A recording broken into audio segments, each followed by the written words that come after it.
Yo kiddos, so today we're going to briefly touch on one of the major prophets, Isaiah. It's important to note that Isaiah can actually be broken up into three chunks. First Isaiah, which is the true Isaiah, the actual person who was probably actually named Isaiah, who wrote and was prophesying before the exile, so he is pre-exilic. As you move forward, you get what's known as second Isaiah, which is someone who writes and acts in the form of Isaiah, in honor of Isaiah. So people who knew Isaiah and kind of what he was about, but they're writing during the time of the exile. So the context is going to be a little bit different.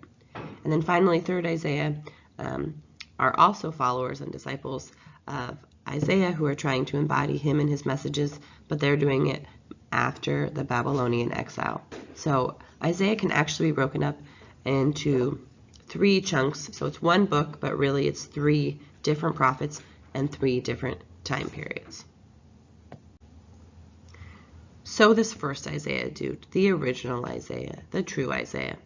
The first chunk of Isaiah is really about challenging the Israelites who are living in Jerusalem.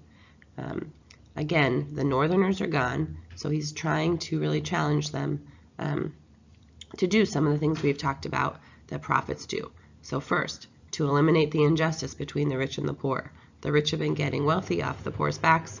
This is not what God wants. He also will foretell the coming of the Emmanuel. Emmanuel means God with us. This is where we get the fun Christmas story, O come, Emmanuel. It's a calling for Emmanuel, or God with us, God to come be in our presence.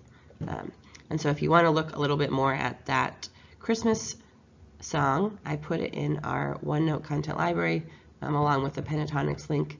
That is, if you have time after the activity today, feel free to look at O come, Emmanuel. Again, after the activity, if you have time, or over the weekend if you're feeling like you want to tie the prophets back to our Christmas season. He also warns them that disaster is coming if they don't shape up. As they know, disaster happens when they're not following the rules. So Isaiah is trying to say, dudes, we got to get it together or else bad things are about to happen. But don't worry, God loves us. There's still hope. It's also important to note that first Isaiah, the true Isaiah, we know is well educated. He writes very poetically. He comes from a wealthy background. So those are some things we know about the person of Isaiah. Isaiah really is known for his poetic style of writing. So again, second Isaiah is not the actual Isaiah, but people writing in the style and in honor of the original Isaiah. And these stories, this writing, these prophecies are taking place during the exile. So they're going to be about encouraging the exiled people to continue on in the face of suffering. So we'll tell them that, guess what? God's got our back, and that means that the Babylonian Empire, the people who are oppressing us, they're going down. God is going to eventually take them down. Also, second Isaiah is super famous for the suffering servant songs. Basically, the suffering servant songs are a collection. It's very, very poetic and very kind of song-like. Sometimes it's called the suffering servant poems. It's just very poetic. It could be very beautiful as a musical piece. This is a section about a very innocent man, actually not very, completely innocent man who takes on the suffering of his people, on the punishment that his people have earned for their bad behavior, and suffers on their behalf to free them from that pain and suffering. And so it's this idea of hope, that they won't have to hold all the suffering that they've earned. And it's very interesting because there become a lot of parallels when we get to the New Testament about Jesus and how Jesus, as an innocent man, took on the suffering of an entire people onto himself. So that connection will start being made in the New Testament. So look out for it. And finally, we got third Isaiah, bringing up the rear during the time when they have come back from exile. So they're back from exile, and he's got a few instructions and directions to help them maybe not end up back in exile. So he's trying to remind them, hey, you guys, remember when we were bad and we were unjust and we didn't take care of the poor and we were worshiping other gods? That was a no-no, and that got us in trouble. So let's not do that again. Make sure that as we're rebuilding our society, we're focusing on rebuilding a society that is just, that is equitable, that takes care of the poor and marginalized, so that there aren't poor and marginalized. And also, he's going to raise up and say there's honor and glory to people who return their faith in God. So it's okay if you strayed, you're not doomed, but please come back to worshiping God, and there's glory to those who do so. So that's kind of wrapping up Isaiah, is really about how do we build a society that doesn't end up back where we were in exile. All right, so now that you're done with learning about those three chunks of Isaiah, 1st, 2nd, and 3rd, you're going to do a little activity to help you see them in action. So you're going to go ask the sub for the handout for today. Both you and your partner need a handout.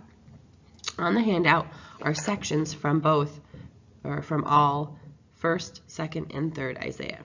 How this is going to work is you're each going to take a second with that first stanza quietly on your own to read the first stanza and mark it up.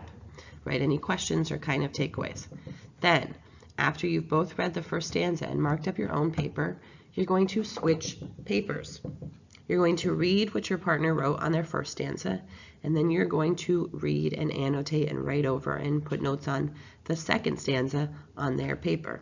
After you've both done the second stanza on each other's paper, you're going to pass the papers back to the original owner.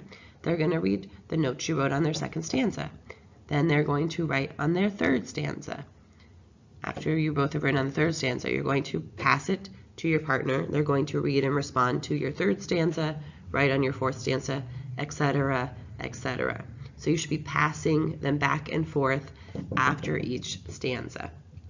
Once you and your partner have gone through all of the stanzas, passing them back and forth, marking up each other's paper, then I want you to go through and figure out with your partner, this part you can discuss together, what is the tone of each of the three books. So by each section, by 1st Isaiah, 2nd Isaiah, and 3rd Isaiah on your handout, go ahead and write the tone you get. Circle the words in that reading that help create the tone, and then draw a little connection. It does not have to be in complete sentences, but definitely complete ideas. How does the tone connect to each of those Isaiahs? So why is 1st Isaiah's tone a certain way based on what you know about 1st Isaiah? Why is 2nd Isaiah's tone a certain way? Why is 3rd Isaiah's tone a certain way? When you and your partner have completed the entire handout and this exercise, please turn it in to the substitute. And then you are done with the activity for the day. You can quietly work on your service reflection. You can go back to look at the Okam Okam Emmanuel, but make sure that you submit your handout to the substitute. Thanks. Have a lovely weekend.